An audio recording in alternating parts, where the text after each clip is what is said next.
As with any other day of filming, it started with rolling cameras, bright lights, and the actors settling into their routines of teasing and mischief. But the events of that night were not your typical hip-hop and love story. When all was said and done, social media followers united in a loud demand. Kirk Frost needs to go. It was unexpected and so unfiltered. Silently leaving the set, the fight that began it all broke out, amid chaos. Witnesses claimed that Kirk was in the middle of a dispute that felt more important than reality TV as tensions grew and voices rose. Crew members rushed to defuse the situation, but all of the words, glares, and wild emotional outbursts had already been recorded. The supporters, what about them? Excuses were not acceptable to them this time. Hashtags appeared shortly after the video was posted online. People around the nation began calling for Kirk's termination. Some spectators said they had never witnessed him lose control like that. Others maintained that this was the final straw after years of questionable behavior. What had really happened in that fight then? What makes supporters so sure that Kirk would be a better addition to the franchise? And who pushed him to the limit? Hold on, this isn't just another cast feud. The legacy of Kirk Frost could be drastically changed by this debate. For years, Kirk Frost has been juggling hip-hop and romance. In a franchise that is in turmoil, he is viewed by some as the seasoned player who has been there from the start and provides stability. He is, nevertheless, perceived by others as the one who is constantly on the edge of disaster. Kirk's history hasn't always been easy to forget, and fans have vivid recollections, whether it's because of shady rumors, questionable choices, or the way he periodically addresses Rashida in front of the cameras. This latest altercation, therefore, was more than just a hot night on set when it started. It was the sort of tirade that made everyone aware of the times he had been in trouble before. The tone was really set by the way the day began. The producers had brought the group together for a scene featuring a group dinner, which is usually a lighthearted idea, but almost invariably leads to strained relationships and acrimonious arguments.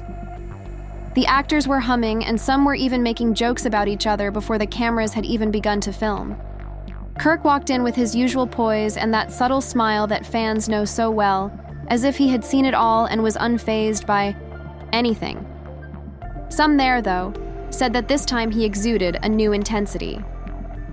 Instead of laughing at jokes, he was prepared to glare and lose his temper. As if something had been simmering long before the cameras were rolled, one insider claimed that Kirk was already heated when he arrived. In a short while, the small digs became sharper. As he leaned across the table, a cast member who had previously been at differences with Kirk said something that seemed harmless at first, but impacted everyone deeply. They discussed loyalty, or the absence of it, and how some people were only able to stay significant by making things difficult for others. Immediately, Kirk's gaze narrowed. As he set down his glass more firmly than he had planned to, the sound of the sharp clink against the table broke the conversation. This time, Kirk didn't recline, but Rita shifted in her chair and gave his arm a wary touch. He ducked down. Although he spoke softly, the room fell silent for a moment as he said, "Say what you really mean." It was audible to everyone around him.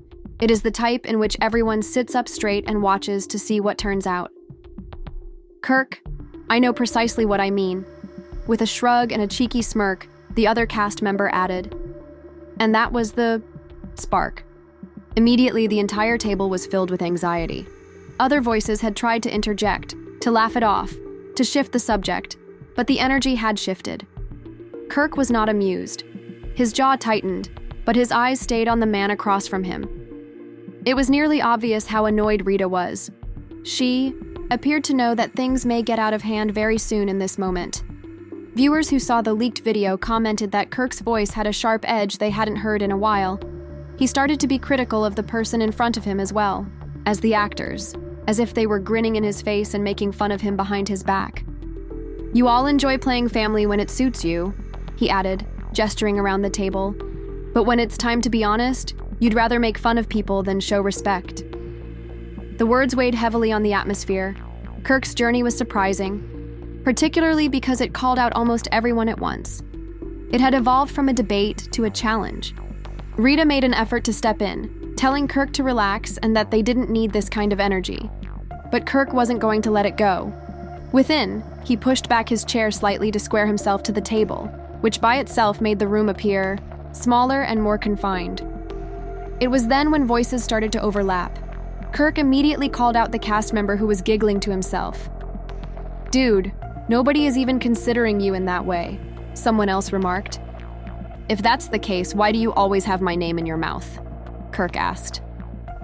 The crew behind the cameras remained very quiet, arguing over whether to step in or keep rolling since it was so tense, complicated, and chaotic. Although it can go out of control, producers love this kind of drama because it increases viewership. The arguing grew louder, and the dinner descended into a standoff. Others on one side of the table started to support it because they anticipated a viral moment, while others tried to mediate. After watching the released tape, fans reported hearing chairs scraping, glasses sliding, and voices clashing as if they were minutes away, avoiding becoming physical. It was made worse by the bringing up of personal history. Kirk wasn't talking about a passing shade. He abruptly raised his voice and continued, reminding everyone of earlier grievances and times when he felt mistreated or undercut. "I've been here since day one. I'll never pretend to be a novice on the program. I built this with my blood, tears, and sweat."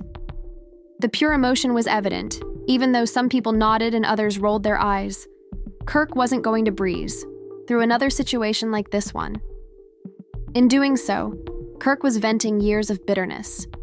Rita finally lost patience when she lifted her voice and told Kirk to stop before things got out of hand. But it had already been too late. It was already at the energy's boiling point.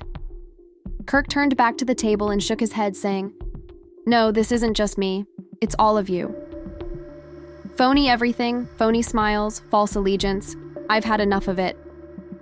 These comments had such an impact that everyone was rendered speechless. Kirk had just passed a line that was difficult to cross, and they recognized it. Even those who were retorting fell silent. Instead of relief, there was a dreadful quiet that followed. Fear of what was going to occur. Fear of the footage captured by the cameras. Fear of what might happen, for which no one was ready. The usual pause that happens when tempers flare on television did not follow Kirk's rant. Longer, heavier, and almost unbearable was this one. The clinking of forks even stopped. In order to avoid looking directly into Kirk's eyes, some of the actors looked down at their plates and feigned to pick at their food. But some could not look away, as if they were looking down on a cyclone forming right above them. They were caught up in the moment and awaiting the next action. Rita shifted in her chair and gasped, putting a hand to her forehead. She knew her husband all too well. She knew that once he got to this point, no one could stop him, no matter what they said. Nevertheless, she tried.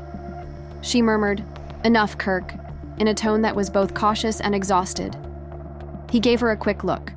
The silence was broken by Sierra, who said, "Instead, he dares anyone else to speak by moving." His gaze across the table. Her response was instantaneous. "You talk about fake loyalty, but half the time you're the one smiling in people's faces and talking slick behind closed doors," she said, leaning forward with her elbows resting on the table. The space exploded. Wide-eyed glances, whispers, and gasps. With his eyes as sharp as glass and his face composed and disciplined, Kirk slowly turned his head towards her. In a steady, low voice, he said, "Repeat that," of voices, with some actors defending Kirk and others supporting Sierra. One actor cried, "This ain't the place." Out of control was already the scenario. Producers exchanged frantic glances, and one of them raised a hand to signal the cameras to keep rolling, while another was whispering, probably to security, through a headset. But the crux of reality TV is that even security falters once the intensity reaches that level, and nobody wants to be in the middle of Kirk and Sierra squabbling. They were silent until Yandi spoke out, and her words cut through the clamor, like a razor. "Kirk, stop being such a baby. You know what you have done wrong. Despite the fact that you have hurt people on and off this set, you have the air of invincibility." Everyone froze again. Yandi rarely talked unless she wanted to, and her remarks were taken seriously. Kirk's head jerked towards her, and his eyes sharpened, saying, "You have a lot to say for someone who has been doing her own dirty," in response. Rita touched his arm right away and muttered, "Stop, stop, please." Kirk brushed her off, raising his voice.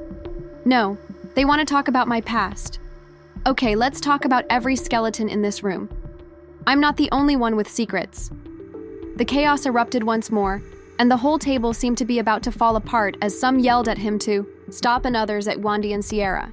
As someone banged their hand on with a loud scrape of her chair on the floor, every whispered rumor, side-eye, and hidden problem seemed to surface during those minutes. Sierra got up and said, "You have been the one causing trouble from the beginning, so you're not going to sit here and pretend that you're the victim." The glassware rattled as the table tried to communicate above the shouting, and fans later claimed that it felt like a breaking point for the entire group and wasn't just an argument. "You can't talk to me like that. You didn't deserve it." The tension was unbearable, not knowing if they'd have to step in with force. Security finally edged closer. Rita got up, pulling at Kirk's sleeve lightly, but he didn't move. Kirk matched her height and stood up too, his voice reverberating throughout the room. Yandy pushed back her chair, obviously ready to defend herself, if his statements became more pointed, because no one wanted to miss what might happen. The cameras kept rolling even after the producers shouted, "Cut, cut." They knew the video was already so incendiary that it would be in the news for weeks. The argument changed course when Kirk pushed his finger across the table, this time at Yandy instead of Sierra. "You think you are better than me? You believe that people are unaware of what you have been concealing? Don't even try it, Kirk," she finally said. Her lips squeezed together as her face tensed. "Don't bring me into your mess only to distract yourself from it." Fans would spend days deciphering that one conversation, attempting to understand what Kirk meant and what he was hinting at about Yandy, while the buzzing around the table became louder. But no one could focus on long-term theories because the immediate energy was too unstable. Sierra and Kirk were inches apart, their words blazing like guns, Rita looking like she wanted to burrow into the ground, Yandy's gaze strong enough to make it obvious that she would not be silent, despite her firm posture and refusal to look shaken. By now, a number of crew members had tried to defuse the issue by gathering around the table. "We're done. This scene is finished. This was real, unfiltered, and personal." One producer virtually screamed, but nobody listened. Then came the moment that made everyone's stomach drop. Filming was no longer the primary emphasis. The sound echoed off the walls as Kirk flattened his palm on the table, and the glass closest to him tilted, spilling wine down the tablecloth. "I'm tired of this fake respect. I'm tired of carrying needless weight. You guys don't respect me." "Okay, but you'll appreciate the work I did." Sierra shot back right away, saying, "Do you mean the scandals? You mean the way you drag your own family on TV for clout?" "Kirk, that isn't respect. That's desperation." It seemed like she had pushed over the line. The audience erupted in applause as she whispered, "Don't include my family in this." Rita's face crumpled and her voice broke, but Sierra didn't back down. Her eyes were on Kirk as though she was determined to make him look bad in front of everyone. Kirk stood there for a moment, his chest rising and falling, his face unreadable, and the others leaned forward. Fans who would later learn about it said that this was the point at which the entire set changed from reality TV chaos to something much darker, as the cameras zoomed in and staff members hovered, and you could practically feel the strain weighing down on your chest because the air was so dense. He then took a hesitant step towards the end of the table where Sierra was standing, and just as Kirk was about to strike back, a louder than expected voice cut through the chaos. "Enough!" she said, cried, her fist slamming on the table, while Kirk and everyone else in the room froze. Her voice was commanding this time, instead of tremulous or pleading, and her eyes shifted from Kirk to Sierra to Yandy, her chest heaving. "This isn't our practice. Not like this. In front of families, not when kids will see this." The silence that followed was different. It was shock rather than fear. Rita had never raised her voice like this on set or in front of the cameras, but it was unclear if it was enough to actually stop what had already been released. Rita's voice continued to reverberate when the audience fell into that strange silence. That seems louder than shouting. It seemed for a moment that Rita's words would have been enough to prevent everyone from certain death, but the problem with explosions is that they don't just stop when someone tells them to after the fuse is ignited. I respect you, Rita, but this man has been acting and you think you are the one who said it. You have no clue how much I've carried. Rita's eyes narrowed as she gently shifted her head towards her. It had to be stated by someone. That statement altered the energy. You could sense Yandi leaned forward with a calm but sharp tone, but she was not wrong. Kirk crossed boundaries, but you guys always cover it up. When will someone take responsibility for him? That everyone realized that the battle was no longer just between Kirk and Sierra, but was much more messy because Rita had moved into the center. Rita's jaw tightened. Yandi, you have no right to criticize my marriage. Not you. The impact of those remarks chilled the table, and Yandi sat back with her mouth slightly open, as if she had just been slapped. The rest of the cast mumbled that this was getting into trouble, with some shaking their heads and others mumbling. Kirk, you guys made a living off of drama, but when I return the favor, you're suddenly the bad guy. He swung his finger at Sierra after jabbing it at Yandi. Everyone is ready to blame me, but none of you are clean. You sit here pretending that I'm the only one bringing dirt into the light while you all have secrets. He suddenly moved forward again and spoke loudly. The actors made an awkward alteration, and the other producer just mouthed, "Let it play out."